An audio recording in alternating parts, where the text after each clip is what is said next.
дар бораи рушди барвақтии кӯдак агар шумо дар назар дошта бошед ки мисол зуд раҳ гаштан ё ки зуд гап задан ё ин ки ҳаракатҳои ҷисмонии кӯдакро дар назар дошта бошед, ин албатта муваффақияти ҳар як падару модар аст. албатта ман мехоҳам барои он ки кӯдак чӣ қадар аз ҷавонияш дар мобайни ҳамсолони худаш ба вой расад, ҷаҳонбинии кӯдак васеъ мегардад, зудтар васеъ мегардад. рушди барвақтии кӯдак бояд ки аз тарафи падар модар, аз тарафи хонадон вая чикор кунад, бояд ки нигоҳубин кунад ба варзиш, барои навистан, барои роҳи нағз бояд ки тарбия намояд. ба фикри ман баъди аз 3 сола хубтар мешуд, барое ки бисёр кӯдак майда аст дар боғчаҳо нигоҳубин кардани ва бисёр бемодар ба фикри ман вазминтар мебошад. хуб мешуд ки баъди 3 солагӣ дар боғчаҳо мегузоштанд. боғчаҳо мисол як мураббиҳои нағз дошта бошад, тарбия ба савод бошад, ҳама тарафа дониш дошта бошад, илм дошта бошад ки нағз назорат карда шавад. то 6 сола бояд ки барои навистан, барои хондан, барои варзиш омӯзонад. аз тарафи хонадон хонаи ҳар як фаҳму кӯдакон, калоношон бояд ки омӯзонанд, падар модар агар дошта бошад, апаю хоҳари дигар.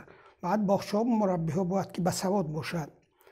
ҳар вақт аз табибони оилавӣ, аз табибони ҳамон ки дар кадом минтақа бошанд, аз ҳамонон нигоҳубин карда саломатии ва дар дараҷаи аввал бояд ки бинанд.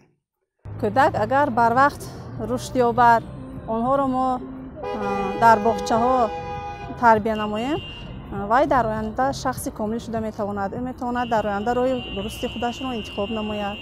албатта кӯдак ҳар қадаре ки барвақт дар боғча тарбия гирад, ӯ дар оянда худашро дар зиндагӣ роҳи худро пайдо карданаш осон мешавад. ӯ ҳамон қадар доно мешавад, доно ба воя мерасад.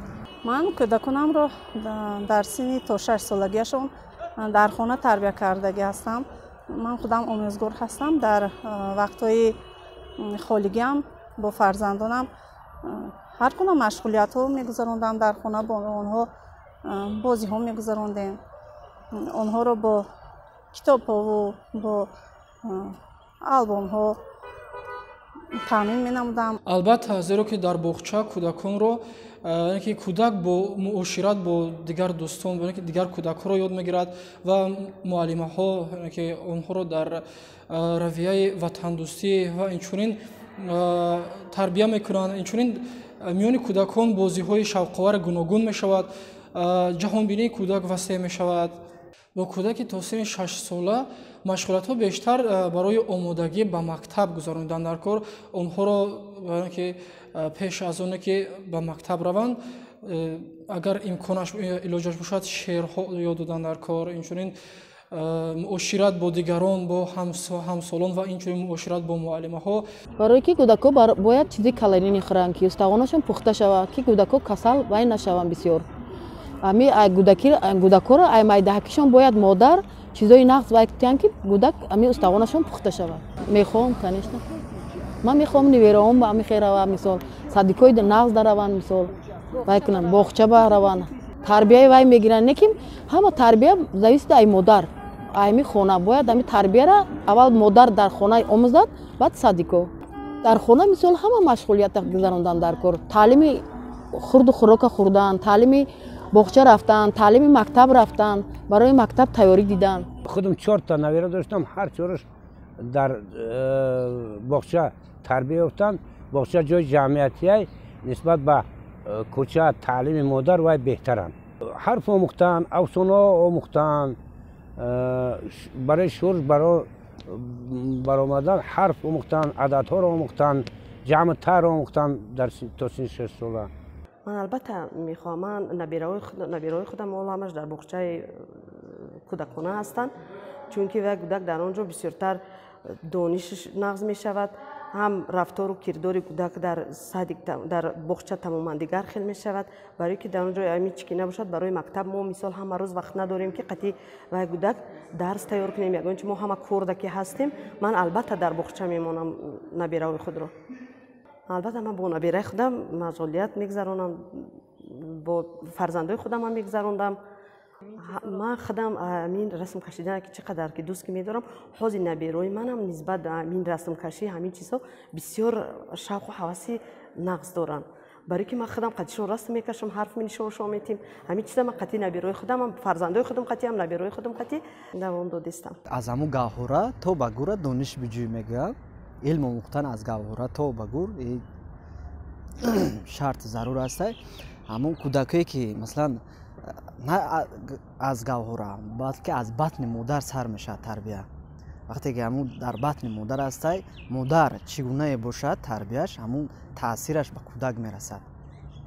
агар модар маслан дар батнаш фарзанд бошад, вай чӣ корҳои хуб мекунад ё ки чӣ дар ҳаёт чӣ гунае ки мегзаронад, фарзандашам дар батнаш ҳамун тарбия қатъи камтар таъсир мерасонад. хуб, то синни 3 солара ба боғчаҳои то мактабӣ гузоштан бисёр як имконияти хуба барои кӯдакои наврас. вақте кӯдако ба боғча мераванд, ҷаҳонбинишон васеъ мешавад. маслан ба ҳар хел мардум шинос мешаванд, ҳар хел мушкилӣ қатъи то мебиёранд. маслан дар боғча ҳар хел одамо қатъи вохӯрданаш мумкин бе тарбия, бо тарбия. аз ҳамун чӣ ҷаҳонбиниш васеъ мешавад. аллакай аз ҳамун ҷи донишаш вай сар мешавад, омӯхтани донишаш. ана фарзандоне ки то синни 3 сола ё ки 6 сола ё ки то синни 7 солара маслан аз синфи 7-иш усу ба мактаб меравад, аз синфи 7 солагиш аллакай ба дабистон мерад ва аллакай дер кардагӣ аст. вақте вай ба дабистон мерад, аллакай баъзе чизое ки меомӯзад ки он чизора он кӯдакое ки то синни 6 сола ба дабистон рафта буданд, вай аллакай кайҳо аз худ кардагианд. и аллакай фарзанд қафо мондагиай аз уё ҳамун хурдсол насли наврас қафо мондагиай. вақте ки аз боғча он чизое ки меомӯзад, вақте мактаба мерад, бисёр аллакай пеш аст аз дигар он нафароне ки ба боғча нарафтагӣ ҳастанд.